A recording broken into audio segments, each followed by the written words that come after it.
Welcome to SCD TV. Today you'll find us in Bahrain. We have flown halfway across the world to show you guys 5 insane cars from the most incredible collection in the world.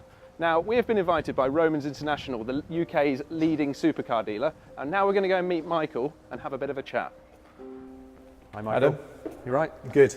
Thank you very much for the invite to this collection. Yeah, thank you the collection as well, obviously, for their hospitality. So can you just tell us how it started, how you first introduced? So we get many inquiries, obviously, through our website and Piston Heads, and one Monday morning got an inquiry from a man called David. He said he works for a big collection in the Middle East. You can imagine we get lots of emails like this, and we just have to go through the motions and make sure that they are genuine. On this instance, it certainly was. So we started talking about the Enzo was the original car, which is just over there. And we arranged for him to come over and see the car at the showroom. So I picked him up from Heathrow on later on that week, came down to the showroom, and that's sort of where it all started. That was the first car on their list. They had a very selective list of cars they wanted. Well, that was actually my next question. Was there a wish list? And Yeah, so there were 3 cars they came to us for one car, which was the Enzo. Me and David got on very well. We shared a lot of interests. David works on behalf of Khalid and Mohammed, who father and son who own the collection. Okay. And the Enzo was obviously something we had, and we got on very well. He's ex-F1, and I'm a huge F1 fan, and we got chatting. And he said the other cars they were looking for was a McLaren F1 and a Porsche GT1, 2 cars that we'd never had at Romans before. And the F1 really created a lot of conversation because he'd had a lot of bad history with F1s, and he was hoping to avoid situations like that with us, that he had gone to see cars that weren't genuinely for sale, and it's sort of a typical thing with McLaren F1s. There's lots of people that try and sell them, but they're genuinely not always for sale. Yep. So that he gave me a list of cars. Obviously I knew about a 911 GT1, what it was, and we kind of went from there really. So how does your visit to the collection, how does that compare to your first visit? Well, the first time I came, there was still, most of the cars I'd sold were here. There's obviously newer additions, so you've got the newer cars like the P1, the 918, the LaFerrari. The MC12 was a more recent purchase. Then you've got the Aventador SV, the E-Type was in restoration the whole time. And the garage was the same, was it? The garage was the same, but just before I started in, when they'd extended this, so before it was literally from that wall back. Okay. This part here is all new to accommodate all the new cars, and even still they're bursting at the seams. They've barely got any space. Okay. There's obviously a few new additions as well. And before we go into the detail of each car, what was your favourite of the 5, and have you driven or ridden? I haven't driven. I've driven the Enzo, the MC12 and the GTR because they were at our showroom. The GT1, the LaFerrari came from sort of all over the world. So the GT1 and the F1 came from over the world. So they never came to the showroom. Personally, my favourite was the GT1. I like the story behind it, the rarity of it. But then in terms of personal conquest was the F1, because it was just the hardest thing to ever sell. And to be able to sell the McLaren F1 is pretty special. Indeed. Right, let's move on then. Let's move on to the Enzo and have a bit more of a deeper insight. Yeah, so the first car sold was the Enzo. It was the first inquiry we had from them. David obviously inquired on the car. It was a physical car we had in stock. It was a car that was supplied new to Japan to a customer of ours. He brought it back over to the UK, and we had it for sale, and that was the very first deal we ever did with them. I think any serious collection around the world, Ferrari is always the #1 brand and mark to have. So an Enzo is iconic. It's the sort of current generation of supercars before the LaFerrari. It's got Enzo's name to it. I think every proper serious collection must have an Enzo as part of the collection. Yeah, so basically when David came down to the showroom to look at the Enzo, we were a brand ambassador for Noble, and we did have a Noble M600 in the showroom, and it was something that we got talking about. It was a real analog driver's car, and we got talking very much about speccing one up for Mohammed and Khalid to add to the collection as well, and ended up ordering one, and they got a beautiful Morning Frost white, which is an Aston Martin colour. With red and black interior, which is Subarco's colours, which is Mohammed and Khalid's company. So following on from the Enzo, the MC12 is the sister car of the Enzo. The Enzo was never raced, but they did decide to race with the MC12 very successfully. So it's based on the Enzo sort of chassis, engine, platform, but it's far longer. It's got better downforce. It's definitely more of a track car, as you can tell by the size and the shape of it. It was very successful. It debuted in 2005. It won 6 championships in a row throughout GT and GT1. And this car here was one owner supplied new to Germany. We bought the car from Germany. Paul went over to see it, physically bought it back to the UK. It's done 1,300 kilometres, absolutely perfect service history. It's a real peach of a car.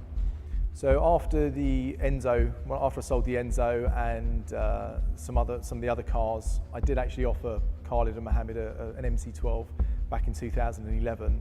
At that time, they were sort of considered the poor little sister or little brother of the Enzo, which was very unfair because the Enzo never raced and the MC12 did. And there was far fewer of them. There's only 50 MC12s. They built 2 batches of 25. 25 in 2004, 25 in 2005. But at the time it was sort of not considered quite as collectible. And then I sold them this car earlier this year in 2016. Obviously the prices have increased dramatically, but I still don't think they've hit their ceiling. They've got a long way to go. Regarding values compared to Enzos, there's obviously 399 or 400 Enzos compared to 50 of these. The Ferrari brand is obviously a much stronger brand compared to Maserati. However, I'm starting to see a lot more racing cars with racing history and homologation cars are becoming more valuable, which is why the MC12 will certainly keep climbing. In comparison to an Enzo, like for like mileage, they're still behind. I think they will catch up because for what the strength of the Ferrari brand has, the rarity of the MC12 will make up for that. What's so great about this collection, all the cars in this collection, is that they get used, and the very next day after this car landed here in Bahrain, it was on the BIC, the Bahrain International Circuit, doing some laps with Mohammed at the wheel. So whilst it is the sister car to the Enzo and it shares the platform, there's a lot of big differences as well. The trim inside's very similar, but then the big differences are no back window, no boot. It really is a car for the racetrack. It's designed by Frank Stevenson, the same guy as the recent McLarens, the P1s, the MP412C. So it's dramatically different lengthwise, especially when you put it next to an Enzo. You can tell one was built for the road and one was built for the track. Manufacturers moved away from Group C racing in the early 90s for cars based on production road models, which would form an incredibly exciting next generation of GT racing. Today we are lucky enough to have 3 very special cars from this era to show you. Now, Gordon Murray moved the game on with the McLaren F1, and later Porsche and Mercedes would follow suit, so it only seems right that we start with the F1. So the first time I met David, the McLaren F1 was bought up. It was a car that they wanted to buy. It's a car I've always loved, and I've always relished the opportunity to find one. So this was the first customer I had who really showed a genuine interest to buy one. One thing I learned pretty quickly is that in the F1 world, what you see is not always the real deal. So David had actually told me that they had already bought a car in Japan, and it sort of didn't go through, it didn't go well. They'd gone to see the car, and turns out that the car was genuine, not actually really for sale. So I was very cautious of that. I didn't want to offer them a car that I felt wasn't 100% secure and really for sale. So once I started making some inquiries with some contacts we have, I pretty soon realised that if you were offered 10 cars, you'd be lucky if one of them was actually for sale. So there's a lot of people that like to get involved in F1s. They think they can, they like the buzz of the F1 car, and it's generally speaking, it's people just trying to get busy and don't have a hand on the car itself. Eventually got wind of a genuine car, had the details sent to me, so I was confident that it was a real car through a contact that I trust. So David and I flew to Tokyo to see it. When we got there, we were taken sort of an hour and a half from Tokyo on the bullet train, and we got to this huge storage facility, and it was like an Aladdin's cave. It had everything: FXX, Enzos, 599 GTO, Bugatti Veyron, 288 GTOs, the lot. But stood at the back of the warehouse was 3 McLaren F1s. There was this car here, a road F1. To the left was one of 5 LMs, and to the right was one of 2 GTs. So very, very rare trio of cars. It turned out that the collection was previously known as the Zaz Museum in Japan. It was a private owner that had all of his cars out on show for people to go and have a look at. The car was supplied new in 1994 to a private collector in Japan. It changed hands a couple of times. We bought it from the third owner, but in 2009 it went back to Woking for a full restoration. When it was new, it was silver, and the chassis number is 006. So when Khalid and Mohammed spec'd their McLaren P1, they requested chassis 006 also, and they had the car painted in the exact same matching silver. The car is currently black, but potentially one day they may return it to silver. It had a £200,000 restoration, full engine, body, retrim, and then it went back to Japan where we saw the car. A couple nice unique things on this car. It was present at the 20th anniversary at Woking, so while it was there, they gave every car a special plaque with chassis 006 and the 20th anniversary, which is inside the car now. Also, when the car was restored, it was a very special paint was created for the owner. It looks metallic black here, but it's actually got 10% gold flake through the paint, so it really shines and sparkles when it's in the sunlight. Another nice unique thing on this car was back in 2014 at the Bahrain Grand Prix, it coincided with the launch of the 675 LT, and Jenson Button was present. He's actually signed the car next to the chassis plate inside the car also. I think for many collections, having a McLaren F1 would always be the pinnacle, and I think even in this collection with all the other incredible cars, it still seems to be the ultimate car.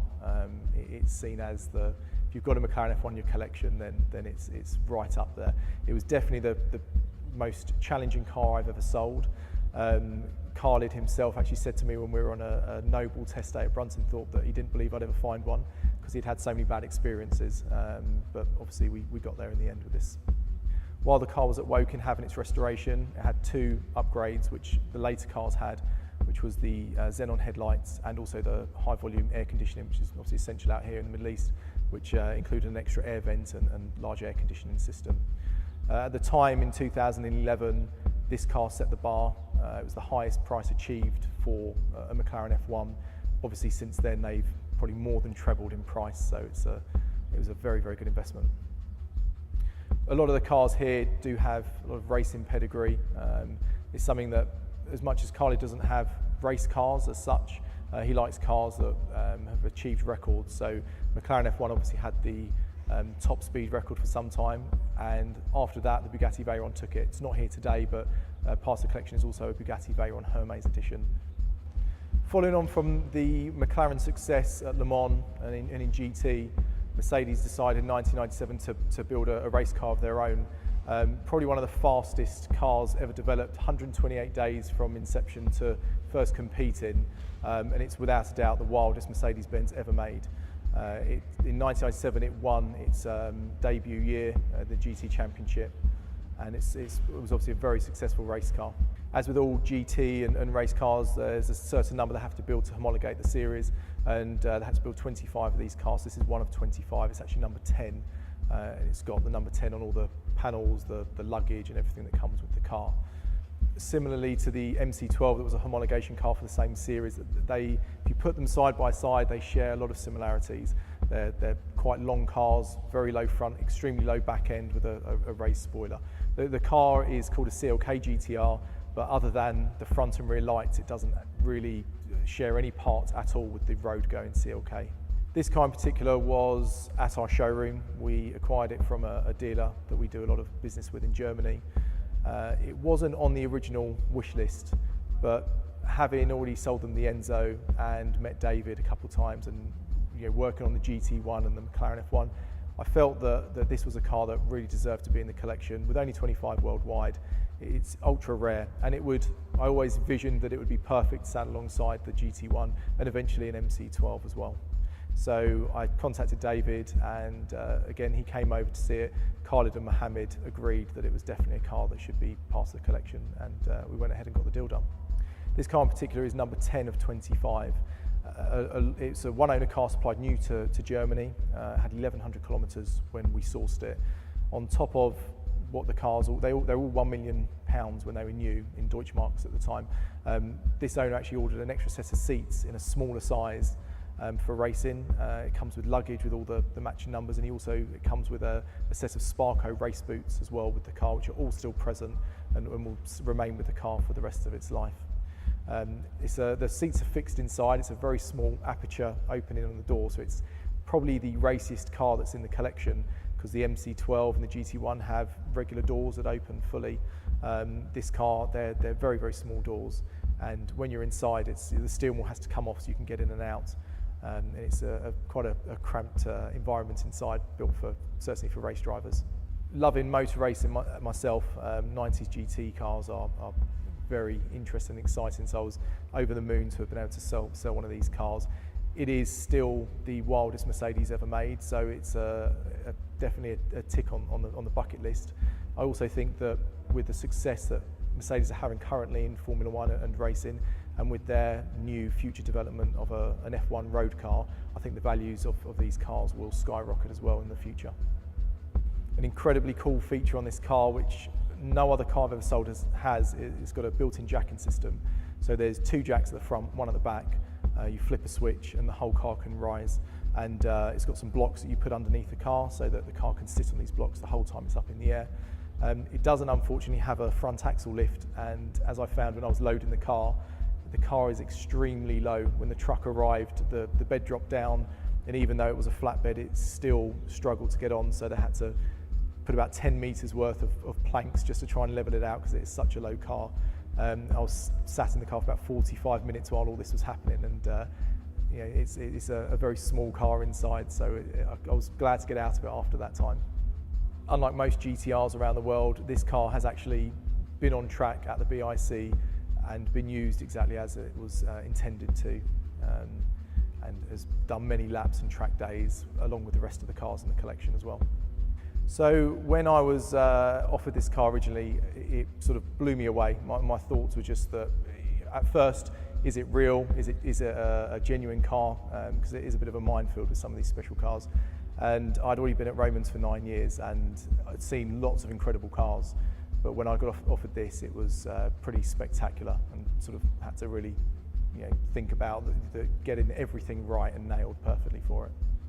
So we decided we were going to go to New York, Paul and I, my chairman, to see the car for real, to make sure that it was exactly as it should be. We didn't want to waste Khalid's time sending him details on a car that may not be correct. It's part of what we do, getting our due diligence correct. So Paul and I took a flight to New York. We were there for about 4 hours, so we went through customs with just not even a bag, just a little folder with some information in it, and you can imagine the US customs were thinking, hang about, you've flown sort of 8 hours and you haven't got any baggage. So eventually got through, got in a taxi, went to see the car, and we thought we had the address wrong because we turned up at some shady industrial estate, nothing around there, no nice cars outside. But then as we walked into the warehouse, we realised it was a sort of a race team warehouse, and that's sort of where all the cars were, as the owner had his own race team. So it all made sense in the end. And then once we had checked the car was exactly as it should be, we flew back, and then David and I went back a few days later to go and show him myself. So what's special about this car is that Porsche in 1996 wanted to enter the GT Championships and Le Mans.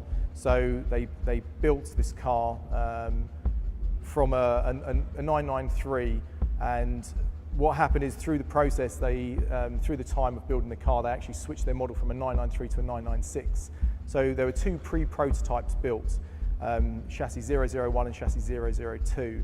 Now these 2 cars were used to homologate the racing cars to enter the series, and this car here is 002. So when you see it, it's one of only 2 Strazen versions, which is the road version of the GT1, that have the 993 lights, which I think everyone will agree is a prettier looking car than the 996. Yes, and to clarify, to be 100% certain, again, we got a letter from Porsche confirming that this is pre-prototype chassis 002, which is a nice thing to go with the car. It means the car has some incredible provenance and is a very special bit of kit and very valuable. There's a very famous book, and it mentions in there that in 1996, when the Porsche entered the GT1 into Le Mans, one of the cars actually had an accident in qualifying. Because the car was so new, it was such a young development, they didn't have enough spare parts at the track, so they actually went back to the factory, took parts off of chassis 001 and 002, took them back out to Le Mans and fitted them, and actually competed with those parts on the car. When we bought the car, it was owned by a gentleman who owned a race team in America, and he had other race cars, including other GT1 race cars. When we bought this car, there was a huge catalogue of spare parts that came with it as well from some of his race cars, including bonnets, bumpers, wings, wheels, doors, and they're currently around the collection as memorabilia now. It was a once-in-a-lifetime opportunity for us to visit Bahrain and see this collection, let alone share the insights that we have of these insanely rare cars. Just like to say a big thank you to Romans International and the collection for hosting us. Thanks for watching, and bye for now.